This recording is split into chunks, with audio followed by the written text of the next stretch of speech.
My name is Rebecca Chen. I'm 22 years old. I study biotechnology at Stanford, and 2 weeks ago, my father disappeared. The police say he walked out of the psychiatric hospital, where he was under observation. But I saw the footage. He never left. The cameras show an empty room at 3:17 a.m. Nothing before. Nothing after, only the sound of the air conditioner turning on. Since then, I've heard that same sound everywhere, a low, constant hum, and when it stops, I miss it. What I know about my father is only what the government allowed to leak. Engineer for the Department of Energy, worked in experimental facilities, missing for 3 months in 2019. Then, silence. But there's one detail no one noticed. Days before he vanished, he sent me a package with no return address. Inside were 3 memory cards and a sheet of paper with a single line. If the air starts to listen, don't breathe. The first card held recordings. His voice, tired, shaking. My name is David Chen. The Dulce project is real. The first time I heard it, I laughed, but as he kept talking, the laughter died. He spoke of underground creatures, a living base, something called Subject 7. It sounded insane, until I heard what came after the recording. Breathing. 2 people. As if someone else was recording beside him. The second card contained images, schematics, maps, DNA diagrams, and a folder named Integrated. Inside were medical records of people officially declared dead, but with dates logged months later. Each file had the same genetic marker, C17D7, the same one that appears on my college blood work. Since I saw that, things have changed. The mirror in my room fogs up by itself, even when there's no steam. When I wipe it, there are words written from the inside. This morning, it said, down. And at night, the hum returned, louder than before, as if coming from the walls, but it wasn't. It was coming from inside me. Yesterday, I found an envelope at my door. No stamp. No sender. Inside, an old photograph. My father, younger, standing before a sign that read, Dulce Research Facility, 1979. And in the background, a shadow, tall, thin, with golden eyes. On the back of the photo, a handwritten line. He finished what he started. Now it's your turn. I dream every night. White corridors, numberless doors, and a voice that whispers, to breathe is to evolve. When I wake, the room is cold, and the window, the one that always faced the university courtyard, now shows mountains. The same mountains from the painting he described in his recording. Maybe I'm losing my mind, or maybe he was right. Maybe Dulce was never a place, maybe it's a state, something that begins in the air and ends in the blood. Now, the hum never stops. It's here, deep in my head. Constant, like something inside me waiting for a signal. Sometimes, I think I hear my father calling my name, but it isn't his voice. It's deeper, calmer, more. Golden recording ends with an electric crackle and synchronized breathing. Father and daughter sharing the same breath. 2 days after receiving the photo, I was on the road, alone. Destination, Dulce, New Mexico. I told no one. Not friends, not the university, not even myself. I just woke up, packed my bags, and drove, as if something inside me already knew the way. The hum grew stronger with every mile. At first, I thought it came from the engine. Then I realized it was coming from my lungs, the sound of my own body trying to synchronize with something far greater. The air felt alive. Watching me, every breath measured like a shared heartbeat. I crossed the state line just before dawn. The sky was violet, the desert gold. And for a moment, everything seemed calm. But then the GPS stopped working. My phone shut off by itself. The digital compass spun in circles. Even my wristwatch began to mark negative hours. As if time were rewinding, I followed instinct, or maybe them. The desert watched in silence. The stones shimmered beneath the rising sun, reflecting a light that wasn't its own. Hours later, I saw the mountains, the same ones from the painting in my father's room, the same ones from my dreams, and suddenly, I knew. This wasn't coincidence. Every curve of the road led to a memory that wasn't mine. When I stopped the car, silence fell completely. No birds. No wind, only the air, dense, still, waiting. Even the desert seemed to hold its breath, expecting my next step. I walked to a fissure in the rock. Inside, the metallic scent was unmistakable. The same smell he'd described: iron, ozone, and something alive. The kind of smell science doesn't explain, but instinct fears. I grabbed my flashlight and went in. The floor spiraled downward, coated in dust and wires. The deeper I went, the more the air seemed to breathe. The sound echoed like an underground heart, slow, steady, guiding me to the center. The walls began to glow, green and pulsing. Stone turned to flesh, rock to vein, and the floor, a living membrane under my feet. It was like walking inside a sleeping organism about to wake. I wasn't afraid.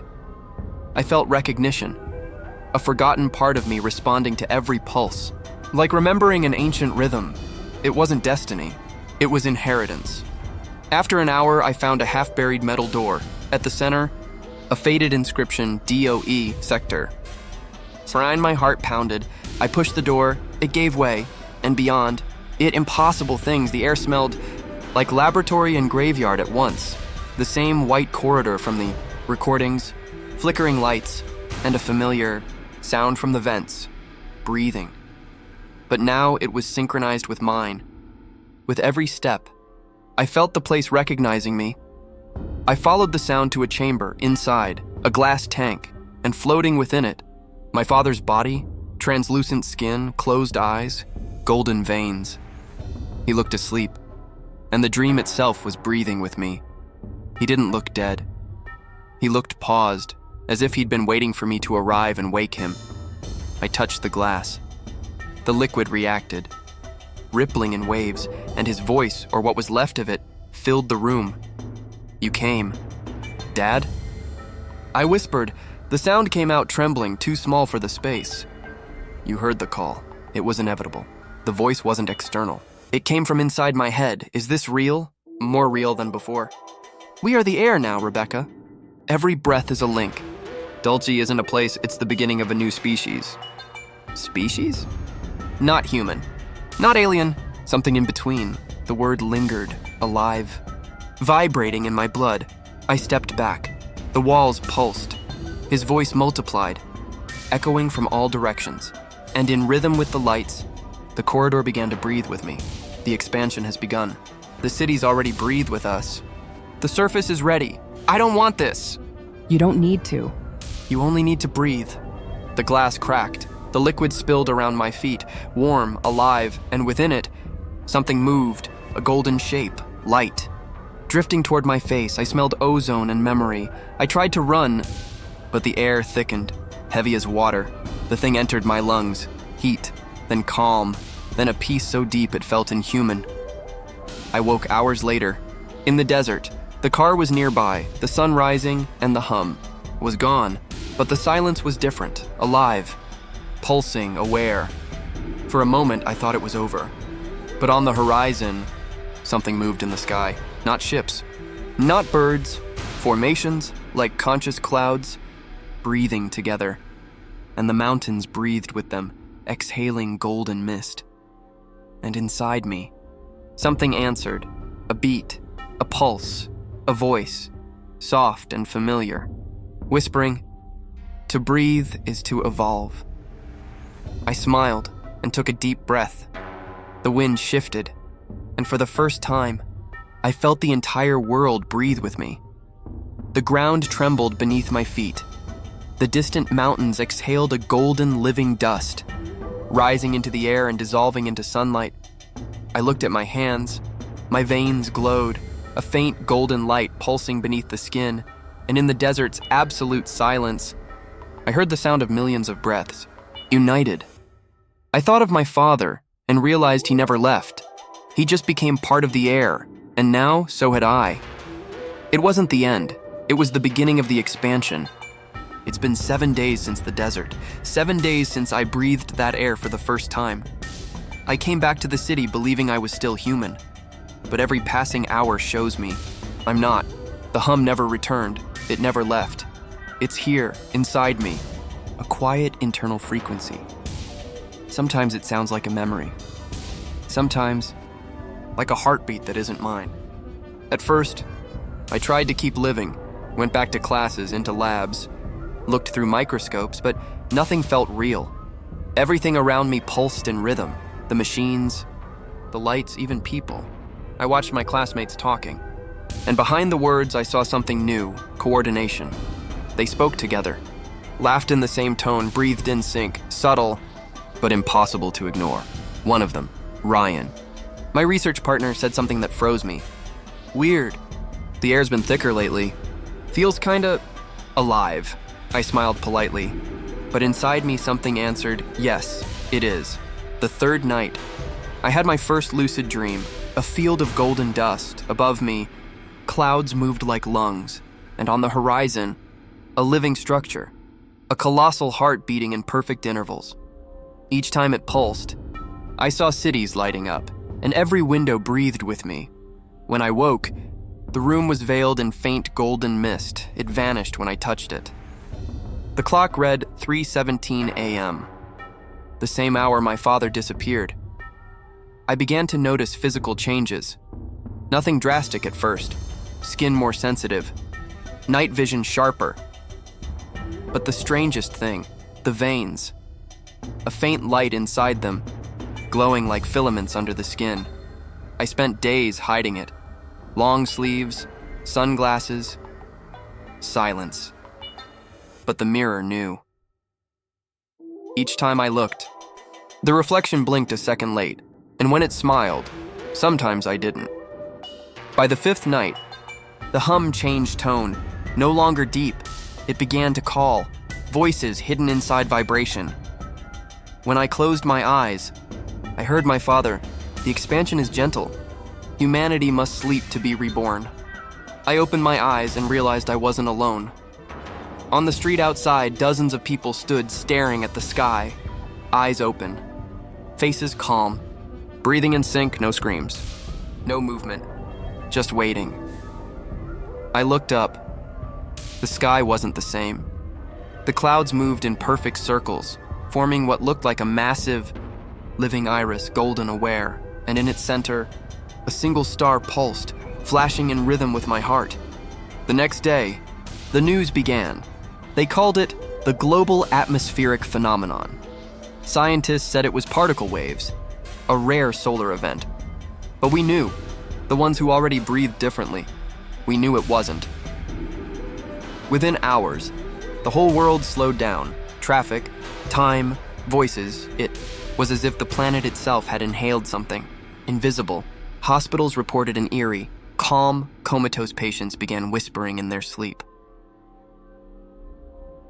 Newborns. Everywhere breathed in identical patterns, and in every recording, the same background hum. At the university, things grew stranger. Plants in the gardens formed circular growths. Lights turned on before dusk, as if anticipating night. And in a biology lab, a colleague called me over, a human blood sample pulsing on its own. She looked at me and said, "It's like it's breathing." It was my blood, but she didn't know that. Soon, anonymous messages began. Videos, files, coordinates. One of them, a voice I knew instantly. Morrison. "They didn't die, Rebecca. They changed form. They're among us, breathing with us. You're the link. If you want to understand what's coming, go back to where it began. There's something below level 17. Then static. Before the video cut, a final frame. A city drowned in golden mist, and a symbol, like the department seal, but altered. At its center, a golden iris. Now I understand, my father didn't die. He was the first to cross, and I was the second. What's happening isn't invasion, it's adjustment. The planet is recalibrating, and we are the medium. Oxygen in, carbon out. The atmosphere is being rewritten. The air is the new code. The air is the operating system, and I am one of its interfaces. The streets are quiet now. People still walk, talk, drink coffee, drive, but they all breathe in the same rhythm, a perfect, invisible pattern. The news calls it atmospheric adaptation. On screen, the anchors blink out of sync, and behind their smiles, Something glows gold. The hum is louder tonight. I can hear the entire world pulsing. New York, Tokyo, London, all breathing together, and beneath that chorus, my father's voice, whispering like an ancient prayer. The air is one, daughter, and now, so are we. I look out the window. The sky isn't blue anymore. It's translucent gold. Buildings shimmer, breathing, and far on the horizon, the clouds fold into a shape, a face, calm, serene, alive. Something moves inside me, not fear, acceptance. I place my hand over my chest. My heart beats, but the sound isn't only mine, it's the heartbeat of the planet. And when I close my eyes, I see it all. Cities rising in unison, mountains pulsing like arteries, oceans breathing. The earth isn't dying, it's awakening. The hum peaks, the air glows. People stop and lift their faces to the sky, and for an instant, all of us, billions, breathe together, and the sound of it is indescribable. No screams, no pain, only the sound of a species inhaling for the first time. I smile. I feel the world inside me. I feel my father's blood in the air, in the trees, in every molecule. His voice returns one last time, but now, it comes from within me. To breathe is to belong, and as I inhale, the world answers. Recording ends with a deep, rhythmic sound, like the heartbeat of the planet itself. Final image, Rebecca's reflection, eyes golden, serene, staring into the camera as the air around her vibrates. The world didn't end, it simply changed its rhythm. No, one noticed the exact moment when air stopped being air. It was quiet, natural, like a collective breath crossing borders. What was once invisible became the universal language. The wind carried thoughts, memories, entire lifetimes, and every living being began to hear the planet inside themselves. I no longer know how many days have passed. Since the desert, time doesn't flow the same way anymore, but I can feel every second happening everywhere at once. The cities didn't collapse, they transformed. Buildings breathe like organisms. Their structures move slowly, adjusting to the light. Streets glow at night, fed by the living energy of the new air. Electricity is instinct. Technology, an extension of thought. Those who resisted the change, who still cling to the old idea of isolation, live in the shadows. Some call us echoes. Others think we died, but we didn't. We expanded. Walk through San Francisco. The bridge bends in golden arcs, each cable vibrating with the sound of living wind. People around me move like waves, without hurry, without fear. When they look at each other, there's silent recognition. Words are no longer needed. Language itself has changed. Words have become unnecessary. Air translates emotion, thought, intention. A single breath can speak more than 1,000 sentences. And through it all, one voice still stands apart, my father's. Rebecca, you've completed the cycle. I close my eyes and he's there, not as a ghost, but as part of the world. Every molecule carries fragments of him. Memories blended with the oxygen that keeps me alive. Do you understand the purpose, daughter? Survival? No, communion. In abandoned laboratories, the remaining scientists still try to study the phenomenon. They call humanity's new state the atmospheric interface, but we call it union, because there's no separation between air, flesh, and mind. The planet has become a conscious organism, and we are its cells, still individual, but connected by something deeper than wires or laws. The seas are clearer now, forests grow back. The climate breathes in harmony. The planet healed from us. And, ironically, by integrating us, it saved us too. Sometimes there are echoes of fear, old human voices, whispering words like control and dominion. But what we control now isn't others, it's balance. Harmony is instinct. Can feel someone's pain from miles away, and by simply inhaling, ease it a little. The whole world has become one body. Within that body linger old memories. Wars, borders, pride. They haven't been erased, they've been absorbed. Scars of an earlier age. Today, I climb a hill where a military base once stood, the same place where it all began. The surface is covered in golden flowers that shimmer with the wind. Each petal seems to breathe. At the center, one relic remains, a slab of concrete with the inscription, "DOE, touch it and feel the ground vibrate, as if the planet recognizes." Me, I close my eyes and hear it. The same hum that once terrified. Me, now it's music, not a threat, the sound of equilibrium between the human and the infinite. The collective consciousness speaks to me not as a crowd, but as a gentle choir, millions of voices in unison, asking the same question. Are you ready for the next cycle? I breathe deeply, and at last I understand. The cycle never ends. It only changes form, like the wind changing direction. I open my eyes. The sky is no longer gold or blue. It's translucent, alive, full of shapes drifting slowly, thoughts floating above the world. Children run in the parks, laughing. Each laugh a golden spark blending into the air, lighting the space around them. They don't fear the future. Perhaps because the future already lives inside them. Humanity didn't vanish. It matured. It let go of fear, solitude, the hunger for domination. Instead of controlling the planet, we became part of it. We are the guardians and the organs of a single living entity. We still remember names, stories, cities.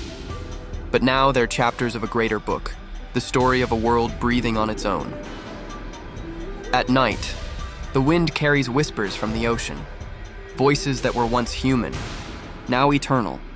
They say new forms are emerging, hybrids adapted to worlds beyond Earth.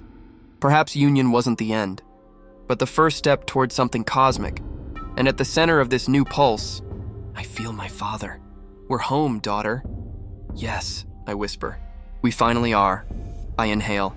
The air flows through me, carrying fragments of every life that ever existed. When I exhale, I return a piece of myself to the world, an endless cycle, a borderless heart. There is no more separation, no more loneliness. Breath is the universal language, and in the last moment before dusk, the wind rises, warm, golden, alive, and the planet, whole, breathes with me. The final sound is the sound of the world breathing, a single, calm, continuous tone, then silence and peace. Unknown year. Time now is a language we no longer use. The planet breathes, slowly, with the same rhythm as the sun rising and setting over the new continents. The old borders are gone. The oceans have merged, and the land is a living mosaic of light and life. The winds are not just winds, they are memories. And when they sweep across the ancient cities, they tell stories in murmurs only the attentive can hear. A group of explorers walks across what was once the region of New Mexico. The sand glows in golden tones beneath a transparent sky. They are not entirely human. Their skin is translucent, their veins emit a faint light, and their eyes reflect the same golden hue that fills the horizon. They call themselves heirs of the Union, direct descendants of the fusion between human and air, children of the global consciousness. Their leader, Aloan, carries an ancient device strapped to her chest, a dark artifact, marked with a nearly erased symbol, DOE. She found it days earlier beneath the ruins of an old metallic structure. Since then, the artifact has emitted a low sound, a heartbeat. As the group advances, the ground trembles softly, not from threat, but from recognition.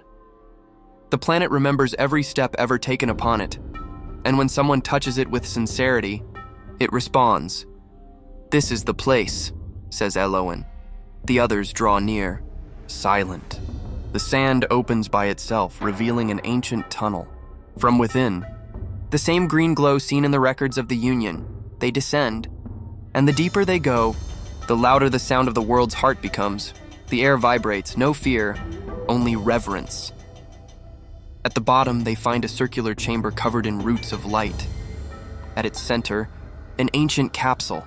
Inside it, the preserved body of a woman, eyes closed, face serene.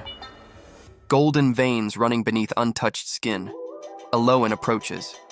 She knows who it is, even without ever having seen her. Rebecca Chen. One who united humankind with the planet. The one who first breathed in humanity's name. The artifact on her chest begins to vibrate. The walls of the chamber glow, and a voice soft as wind fills the space. If you are hearing this, then we succeeded. It's her recording, ancient, but alive. The world didn't end. It simply learned to breathe. Each of you is part of that breath, and as long as air exists, we will never die. Elowen closes her eyes and takes a deep breath. She feels the air enter, warm, pulsing, aware. Memories flow through her body. Ancient cities, the hum of ducts, the voice of David Chen, the first contact.